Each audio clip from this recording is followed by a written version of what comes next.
Bythefnos union yn ddiweddarach, deuai adroddiadau at y cadfridog Carlton yn datgan bod 3 llwyth o'r Apache a'r Navajos yn symud yn araf tua'r ffort.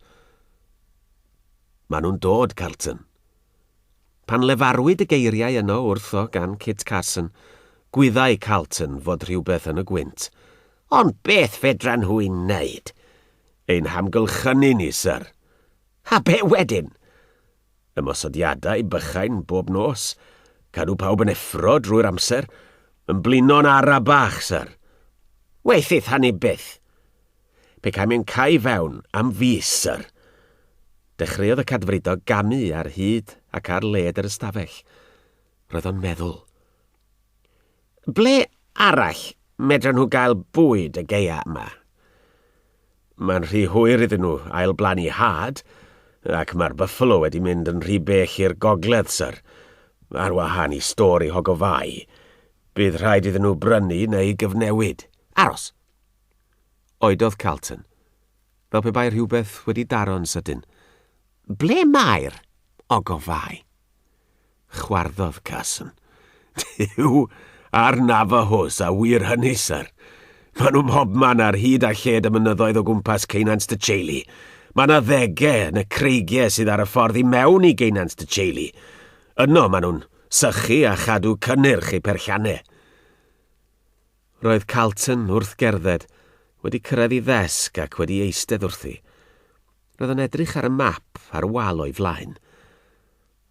Trawodd ei ddwrn yn galed ar y bwrdd. Wrth gwrs, gwaeddodd. Y perlliannau! Doedd Kit Carson ddim yn deall yn iawn. Roedd ffrwythau'r perlliannau wedi casglu ers misoedd. Byddai'r rheini ddim yn dwy'n ffrwyth am 7 neu 8 mis eto. At beth roedd Carlton yn cyfeirio? Fel pe bain gweld ei benbleth, eglurodd Carlton. Rhaid i ni gael gwared â nhw o'r Ceinant am byth, Carson. Y ffordd i wneud hynny ydy dangos nad oes yna ddyfodol yno. Rhaid i ni ddifar perlliannau. Pob coeden, pob glasbren, diwreiddio'r cyfan. Beth, sir? Doedd Kit Carson ddim yn coelio ei glustia. Fedrwch chi ddim difar perlliannau. Maen nhw'n rhan o Ceinant dy Cheili, yno ers 10 os nad cannoedd o flynyddoedd. Gall gymryd 20 mlynedd neu 5 mlynedd ar 20 i ail dyfu perllian, sir. Rhaid torri calonnau, Carson. A beth bynnag. Gorchymyn ydi o. Rhaid i ti ifuddhau. Tynnodd Carson anadl ddofn i'w ysgyfaint. Roedd yn ymwybodol fod pob gorchymyn ag ai bellach yn troi stumog ac yn datblygu'n destun dadl. Ond oedd o ddim yn mynd i ddifa perlliannau'r Navajos. Gwell ganddo ymddiswyddo na hynny. Ddim y tro yma, sir. Beth? Wna i ddim i fuddhau i'r gorchymyn yna, sir. Am eiliad, credai Carson fod Carlton yn mynd i ffrwydro, ond am ryw reswm, tynnodd yntau anadl ddofn a sythodd ei ysgwyddau. Wyt ti ddim yn cytuno i fod yn strategol yn gynllun da? Mae yna eithafion a ellwch i fynd iddyn nhw yn erbyn yr Indiaid, credwch i fi, sir. Mae yna fwy o witnwch yn ambell i hen wraig o lwyth yr Apache neu'r Navajos, nac sydd yna yn ein milwyr dewra ni. Roedd o'n credu am funud ei fod wedi darbwyllo i gadfridog. Bu hwnnw'n pwyso a mesur i eiriau yn hir, ond mewn gwirionedd dadlau ag ef ei hun a ddylsai ddiswyddo Carson yn syth roedd Carlton. Roedd o eisoes wedi penderfynu anfon Dix a'i ddynion i ddifar perlliannau, ac fe gael nhw fynd ar ei hunion i wneud hynny. Efallai y dylai ymbwyllo gyda Carson. Roedd gan y dyn i gryfderau, ac roedd ganddo berthynas arbennig gyda'r Indiaid. Fe allai ei gyfeillgarwch â nhw fod o fantais iddo yn y dyfodol. Penderfynodd anfon Carson i ffwrdd. Mae gen i eisiau ti fynd i Fort Sumner. Fort Sumner, sir? Gofyn i Camby, lle i faint sydd ar y bosg. Does yna ddim pwrpas i ni gasglu'r holl Apache a'r Navajos yma, a'i hanfon draw i'r pecos os na fydd yna le iddyn nhw. Rydych chi'n gwybod fod yna le iddyn nhw i gyd, syr, ond i dydy negeseuon Washington yn cadarnhau hynny. Ysgydwodd Carlton i ben. Dydy sums Washington ddim yn gwneud sens. Pam hynny, syr? Oedodd Carlton. Roedden nhw'n gobeithio y byddai nifer yr Indiaid yn, beth i dau, yn lleihau'n arw cyn iddyn nhw gyrraedd rhandir y bosg. Dyna pa maen nhw i fod i gerdded yno. Cerdded yno? Ond syr, dos Carson, pan ddoi di nôl, mi fyddai'n rhoi gofal symud y Navajos ar Apache'n uniongyrchol i ti. Ti fydd yn gyfrifol am ei hebrwng oddi yma i lannau'r pecos. Nodiodd Carson. O leia gallai ofalu am yr Indiaid a'r daith mor bell. Yna cofiodd am Dix. Aeth fy nghwyn i cambu, syr. Mae Dix newydd gyrraedd yn ôl. Mae o'n dod i'n weld i drafod dy gwyn di cyn i mi ei hanfon ymlaen. Gallai Carlton weld yr anfodlonrwydd ar wyneb Carson, ond oedd o ddim mewn hwyliau i drafod ei gwyn yn erbyn Dix. Roedd yr Indiaid yn poeni mwy arno ar y funud. Y munud y gwelodd Carlton, Kit Carson yn reidio i gyfeiriad Fort Sumner, gorchmynodd i Dix ddod i wystafell. Eglurodd yn gyflym iddo beth oedd ei gynllun. Roedd o i fynd â chant o ddynion i fyny i Gaenant y Cheili. Unwaith y cyrheidden nhw yno, roedden nhw i fynd ati'n drylwyr i ddifa perllanau'r Navajos. Fesul coeden, roedden nhw i'w llifio neu i'w llosgi. Go brin y byddai mwy na dwsin neu ddau o ddynion yn gwarchod y cyfan ar ran yr Indiaid, gan fod yr rhan fwyaf wedi mynd gyda Manuelito i'r cyngor hyfel, y mynyddoedd y Chusca. Gwenu iawn aeth Dix. Fyddwn ni ddim yn hir, syr. Fydd 100 o ddynion yn ddigon. Os cawn ni fwy, mi fedrwn ni gyflawni'r gwaith yn gynt, syr. Dos a 200 ta. Fydd hynny ddim yn eich gadael chi'n bryn, syr. Ysgydwodd Carlton i ben.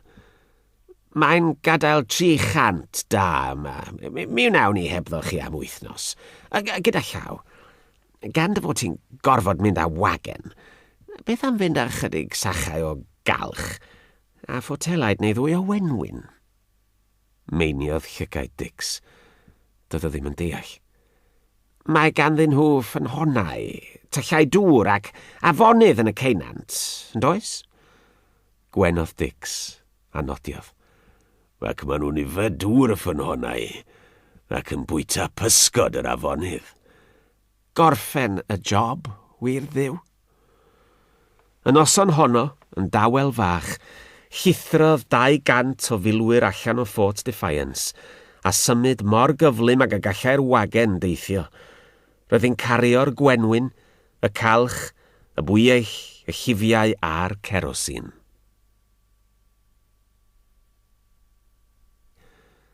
Bu hael y bore'n wylon hir, a thrwy gydol yr amser hwnnw bu Chico'n gafael yn dyner ynddi. Tynodd ei ddwylo trwy gwallt a sibrydodd yn ei chlyst. Dywed y stori hael y bore. Chico! Cychwynodd hithau, ond yna dechreuodd feichio crio drachefn. Rhaid i ti ddeud y stori hael y bore. Cwana! Dechreuodd hitha, ysgydwodd Chico i ben.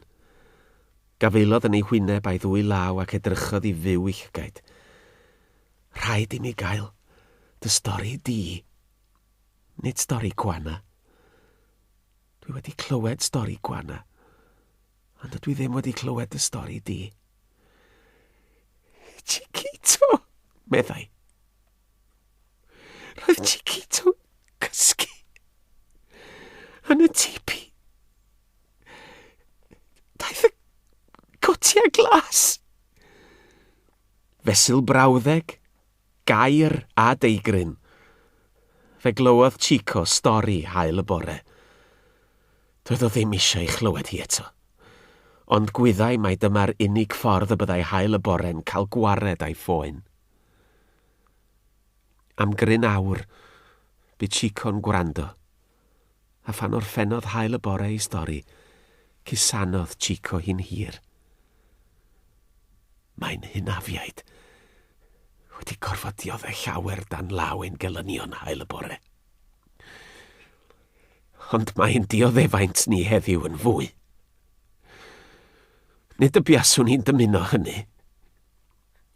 Ond fe ddaw stori, Chiquito yn rhan o'n hanes a'n chwedloniaeth. Bydd plant I blant ein plant yn clywed. A bydd ein dioddefaint ni yn gysur i'r rhai y bydd yn rhaid iddynt ddioddef eto.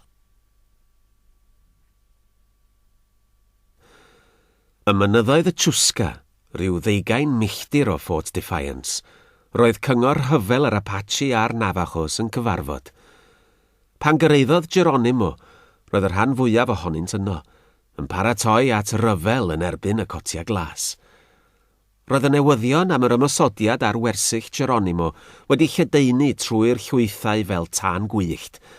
Roedd disgrifiadau graffig cwana o dreisio hael y bore a lladd Chiquito yn cael ei sibrwd o glist I glist, ac roedd gorchestion dial Chico yn cael ei canmol.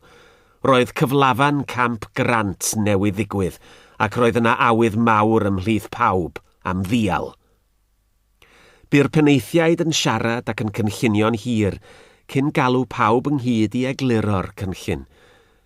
Roedd cynllun Geronimo yn un syml. Roedden nhw'n mynd I ymladd y cotia glas, ger Fort Defiance, ond nid cymryd y ffort oedd I bwriad. I hynnig fwriad oedd lladd cymaint o'r cotiau glas ac y gallen nhw. Rhwng y llwythau roedd ganddyn nhw 700 o ddynion, ar y mwyaf 500 oedd gan y cotia glas. Unig fantais y dyn gwyn oedd fod ganddynt ynau a bwledi, yn hytrach na seithau a fficellau fel yr Indiaid. Roedd gan rai o ddynion Geronimo rifles a bwledi na wyddai'r cotiau glas amdanyn nhw, ond roedd gan yr Indiaid fantais arall. Doedd y cotiau glas ddim yn disgwyl ymosodiad.